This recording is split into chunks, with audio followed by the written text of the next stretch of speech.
Next, you need to choose a niche for your online business. A product niche helps to establish a solid ground for your business. You can't just change from one business to another and expect your trustworthy buyers to keep up. Start selling something which you have at least a slight interest in or liking in. This is so you have the motivation to get through the days of low sales and technical issues. There are 3 ways to decide a niche. First, look up the latest trend. This method serves only as a short-term business model to earn you a quick dollar. The tools you can use to search for the newest craze are Trendosaur.com and Terapeak.com. Previously, the world was fascinated with the idea of selfie sticks. Those who managed to keep up with the selfie stick trend were earning over $50,000 selling only selfie sticks. Nowadays, it's the fidget spinner. What's next?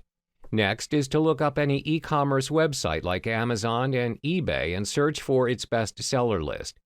Focus on products with good reviews but with little sellers. This gives you lesser competitors, which means better opportunity to make sales. Make a spreadsheet of trending items in the last 3 to 6 months to understand market demands. The last method is to pick a niche using the following criterions. 1. Select a niche you can add value to. Adding value to your niche will set you apart from most competitors. 2. Choose a niche with passionate and desperate buyers. You're looking at demand. Where there is demand, there are buyers. 3. Products that are hard to find locally. This is a unique feature for your business.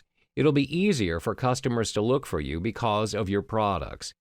4. Products that are disposable or consumable. This is so you get repeat customers. Finally, products that require a lot of accessories, or in other words, add-ons. Any product that requires back-end items are worth selling. You don't necessarily need to choose a niche that is 100% based on these criteria. Mix and match them and see which ones work out the best for you and your business.